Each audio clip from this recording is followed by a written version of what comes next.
Bonjour Eric. Eh bien, écoute, je Bonjour. suis très content de t'accueillir au stand d'Espace Mars sur l'escale du livre.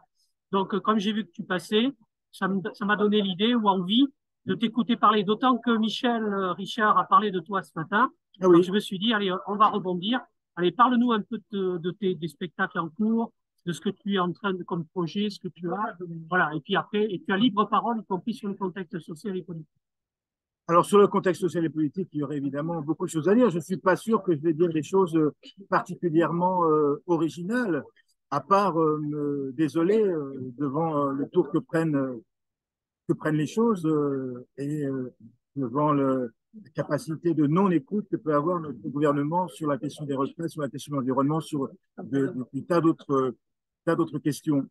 En ce qui concerne l'actualité, je n'ai pas une actualité très brûlante.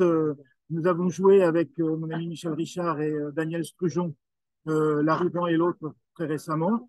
On est très heureux puisqu'on a dû jouer à peu près 25 fois, que ce texte qui parle de notre rapport à ces personnes qui arrivent ici après avoir traversé le désert, après avoir traversé la mer, toutes ces personnes qui sont exilées, qu'on appelle les migrants. Ce travail d'écriture qu'on a fait continue à être présenté, à être demandé. Et ce qui est intéressant au-delà de la représentation, c'est que ça a fait réfléchir un certain nombre de personnes. On joue dans des contextes différents et ça suscite un certain nombre de questions, de réflexions, d'échanges, de débats.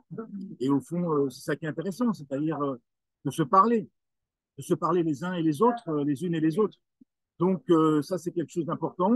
Et puis, toujours sur le même thème, avec Daniel Strujo encore, nous livrons à chaque fois qu'on nous le demande, dans différents contextes, là encore, ce magnifique texte, ce magnifique poème, ce long poème de Éric Deluca qui s'appelle Aller simple, qui raconte là aussi euh, l'histoire, l'épopée, on pourrait dire, d'un groupe de migrants qui part d'Afrique subsaharienne pour arriver en Italie.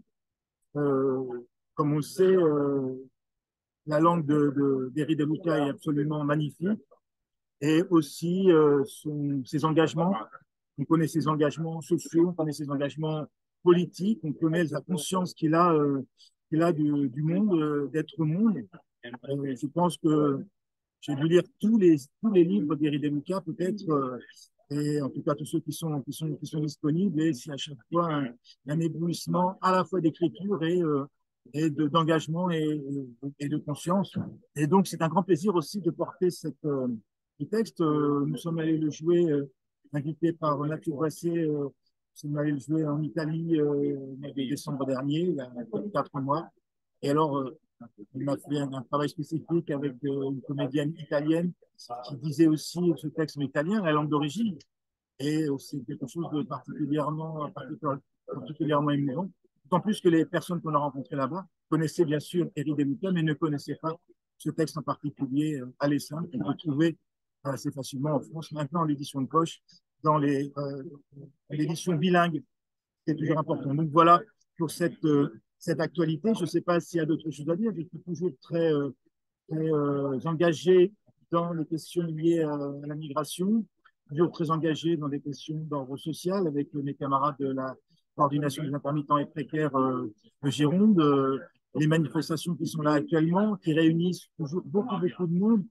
Et c'est à la fois une grande joie, une grande satisfaction de voir tout ce monde qui arrive et d'un autre côté, de voir l'immobilisme de nos dirigeants, le fait qu'ils n'entendent pas, qu'ils n'écoutent pas, ou plutôt ils entendent, ils écoutent évidemment, ils comprennent, mais qu'ils ne souhaitent pas bouger d'un iota.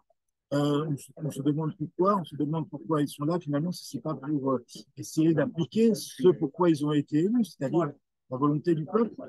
Euh, on en arrive à se demander s'ils n'ont pas d'autres commandeurs derrière eux. Je ne sais pas aller plus loin que ce que je connais réellement. Donc voilà cette actualité. Par ailleurs, mes activités universitaires, l'Université Bordeaux-Montaigne est actuellement bloquée par les étudiants qui eux aussi se sentent très concernés par la situation politique et sociale. La question des retraites, de leur future retraite, même si ce n'est pas évidemment pour aujourd'hui, ces jeunes gens, mais aussi globalement la façon dont nous sommes dirigés, les violences qui nous sont faites Et je parle bien sûr des violences policières, mais pas seulement des violences policières, toutes les violences symboliques aussi, de non-reconnaissance, de mépris qu'on peut ressentir pour un certain nombre de personnes, une certaine catégorie de la population. Donc, entre ces activités engagées et puis une activité artistique, eh bien, il y a des films que je continue à tirer et qui sont, me semble-t-il, importants et essentiels de pouvoir parler de tout ce qui va nous toucher, nous bouleverser, nous révolter de différentes façons et notamment avec le langage sensible de l'art et des artistes. Merci beaucoup. Alors, je suis parti en monologue, Mais c'est bien. donc après, voilà. Hein, c'est un monologue, mais c'est un monologue sympa. Donc, je te remercie Ah ben, beaucoup. Et je pense que dans les mois qui viennent,